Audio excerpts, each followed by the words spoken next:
friends, welcome to my YouTube channel. I am Vashu. We will study about COPD की full form chronic obstructive pulmonary disease. Video शुरू होने से पहले मैं आपसे एक रिक्वेस्ट करना चाहती हूँ कि इस चैनल को जितना हो सके उतना सब्सक्राइब, लाइक, कमेंट, शेयर करें। एंड इससे पहले एक मोटिवेशनल थॉट भी शेयर करना चाहती हूँ। शिक्षा की जड़ कड़वी है पर उसके फल मीठे हैं।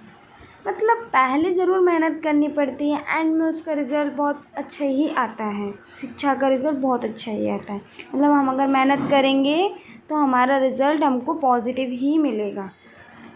कभी कभी नेगेटिव मिल जाता है, लेकिन देन बाद में पॉजिटिव रिज़ल्ट होता है। अब हम डिस्कस करते हैं क्रोनिक ऑब्स्ट्रक्टिव पल्मोनरी डिसीज़ को, मतलब COPD डिसीज़ को।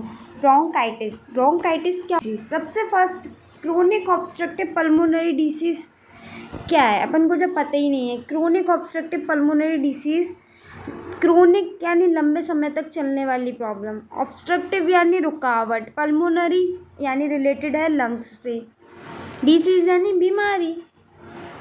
सॉल्व। अब हम डिस्कस करते हैं ब्रोंकाइटिस को। Bronchitis, increased mucus and inflammation. Bronchitis का मीन क्या होता है? इस कंडीशन में क्या प्रॉब्लम अराइज होती है कि जो ब्रोंकियल ट्यूब होते हैं उनके अंदर एक तो इन्फेक्शन और इन्फ्लामेशन हो जाता है, उसको बोलते हैं ब्रोंकाइटिस।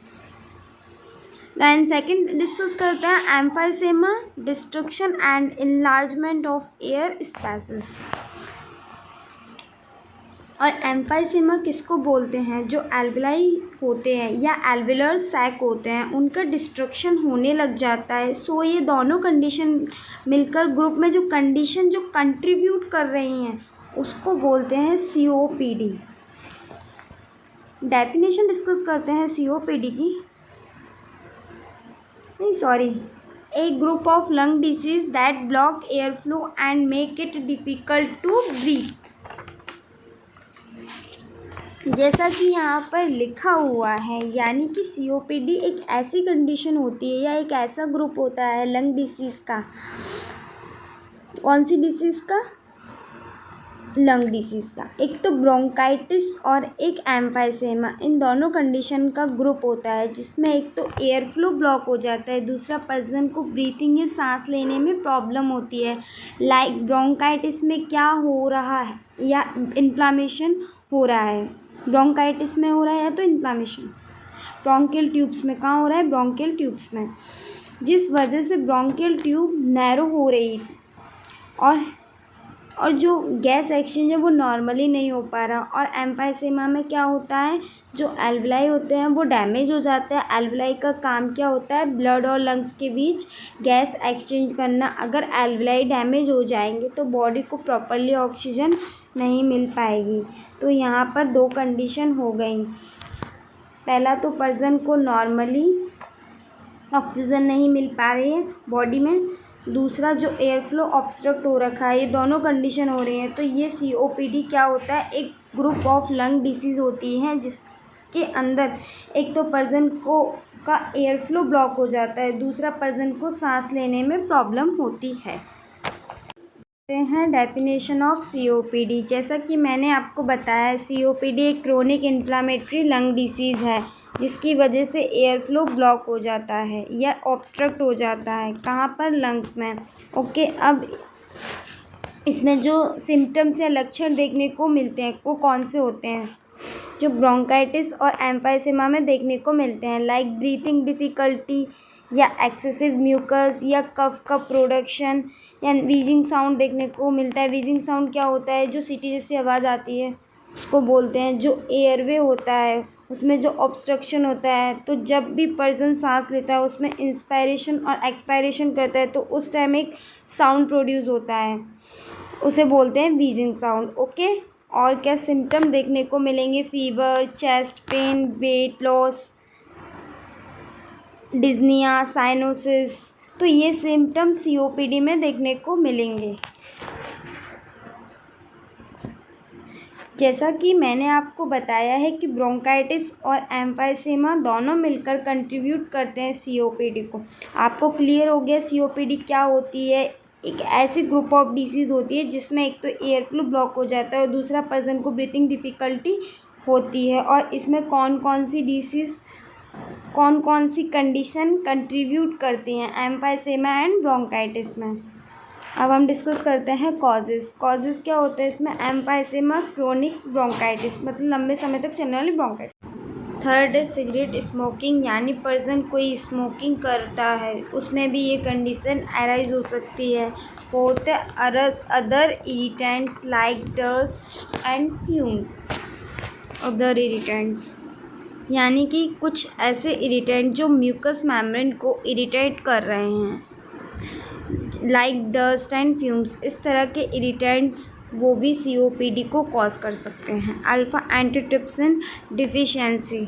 फिफ्थ, एंटीट्रिप्सिन होता है प्रोटीन डेरिवेटिव होता है जो लंग्स को इन्फेक्शन और इन्फ्लामेशन से प्रोटेक्ट करके रखता है। तो अगर डिफिशियंसी हो जाती है तो लंग्स में इन्फेक्शन और इन्फ्लामेशन के चांस होते हैं। तो यहाँ पर डिफिशियंसी हो गई इसकी तो COPD होने के चांस हो सकते हैं। अब हम डिस्कस करेंगे रिस्क फैक्टर। क्रोनिक ब्रोंकाइटिस मतलब बहुत समय से जो है ब्रोंक्यूल्स जो होते हैं इन्फेक्शन और इन्फ्लामेशन हो जाता है।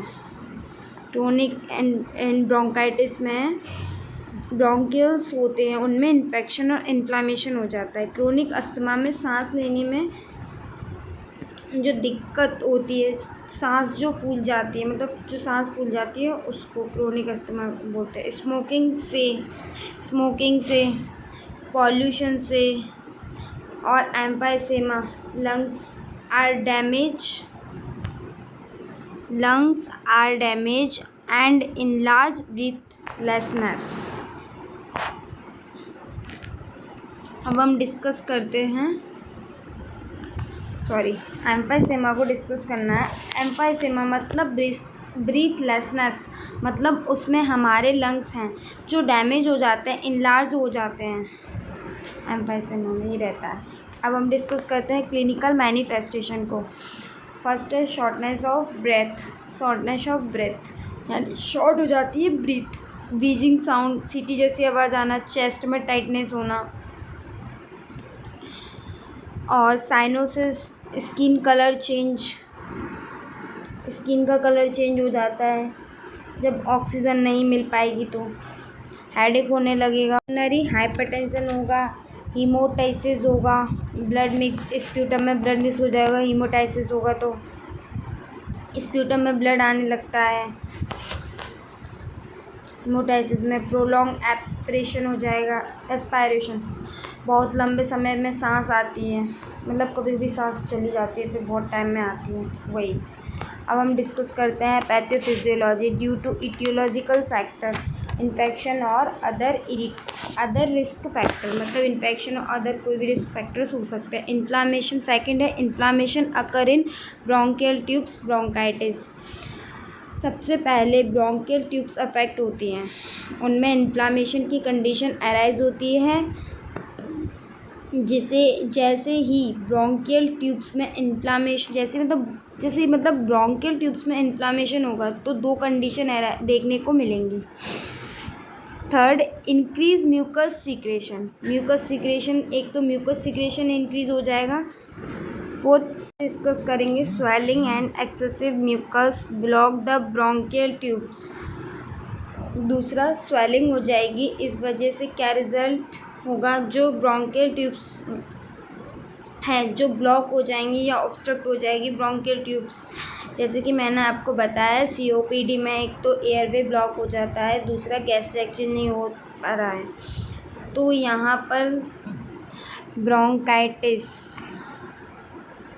पेशेंट में unable to breathe easily if inflammation remains for long time.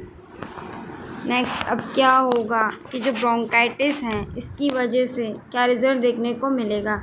एक तो एयरवे ब्लॉक हुआ, इस वजह से पर्सन को सांस लेने में दिक्कत होगी। ओके, अब आगे और क्या मैकेनिज़्म होगी, जैसा कि ब्रोंकाइटिस की कंडीशन लंबे समय तक चल रही है, इन्फ्लामेशन लंबे समय तक चल रहा है, तो उस वजह से क्या होगा, ये इन्फ्लामेशन कहाँ पहुँच जाएगा, एल्वुलाई टिश्यू में, और एल्वुलाई टिश्यू को डिस्ट्रॉय करने लग जाएगा। Do you understand? जो इन्फ्लामेशन ब्रोंकियल ट्यूब्स में था वो अगर लंबे समय तक प्रोग्रेस कर रहा है तो it may destroy the alveoli tissue.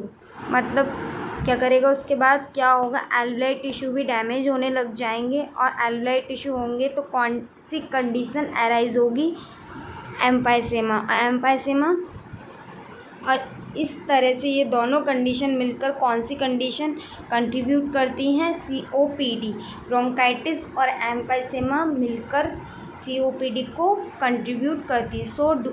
So you understand mechanism of COPD। पहले ब्रोंकाइटिस होगा, एयरवे ब्लॉक होगा इन्फ्लामेशन की वजह से। नेक्स्ट, अगर ये कंडीशन लंबे समय तक चल रही हैं तो क्या होगा, एल्वुलाई टिश्यू भी डैमेज हो जाएंगे और एम्फाइसेमा की कंडीशन अराइज होगी, और इस तरह से दोनों कंडीशन मिलकर क्या कॉज करेगी, COPD, chronic obstructive pulmonary disease. अब डिस्कस करेंगे डायग्नोस्टिक इवैल्यूएशन। फर्स्ट करेंगे चेस्ट एक्सरे, सेकंड करेंगे CT स्कैन, थर्ड करेंगे पल्स ऑक्सीमेट्री टेस्ट, फोर्थ करेंगे स्पायरोमेट्री, और फिफ्थ करेंगे MRI। सबसे लास्ट MRI होता है, तो उसमें हमें दिख जाता है, जब कुछ नहीं होता तब ब्लड टेस्ट वगैरह भी कर सकते हैं। Thank you for watching my video.